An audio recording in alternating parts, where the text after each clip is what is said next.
यावं आणि निवडणुकांना सामोरं जावं त्या दृष्टीने अजित पवार यांनी पावलं देखील उचलायला सुरुवात केली होती. मात्र त्यापूर्वीच आता काळाने घाला घातलेला आहे आणि अजित पवार यांचा दुर्दैवी असा अंत झालाय. विमान अपघातात अजित पवार यांचा मृत्यू झालाय.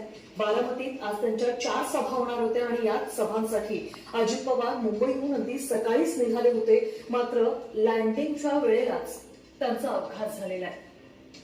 अजित पवारांसोबतच्या सगळ्याच नेत्यांसाठी हा मोठा धक्का आहे.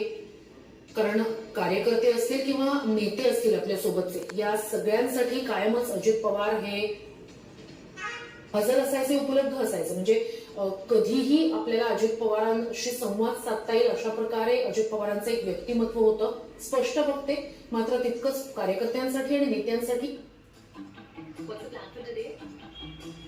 Sheet for my 11 a.m. coffee date, business lunch, elevated classics with a vintage watch. Glam sequence for a girl's night out. Har par on trend with Amazon. From global brands to indie brands, Amazon, har par fashionable. कुटुंबासाठी हा मोठा धक्का. सुप्रिया सुळे आणि सुनेत्रा पवार बारामतीसाठी रवाना झालेले आहेत.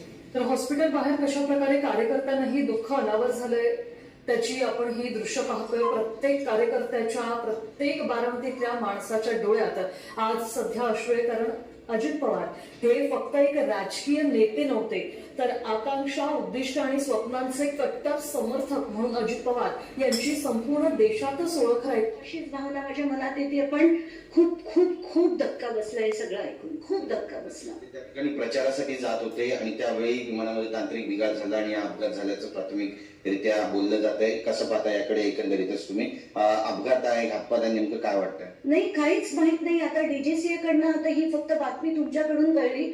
खूप disturbing झालंय हे ऐकूनच, आणि मन सुन्न करणाऱ्या गोष्टी आहेत त्या. म्हणजे मला काहीच शब्दच नाहीयेत माझ्याकडे, काहीच बोलण्यासारखं नाहीये. बरेच लढे दिले आणि सिंचन घोटाळ्यातून बाहेर काढले, तो सगळा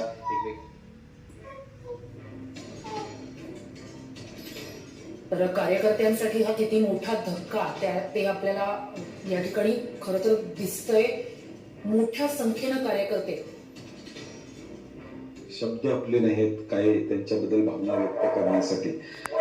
मला वाटतं एक कर्तृत्व, नेतृत्व या राज्य हुकलेलं आहे असं एवढाच मला भावना यानंतर व्यक्त करायचं.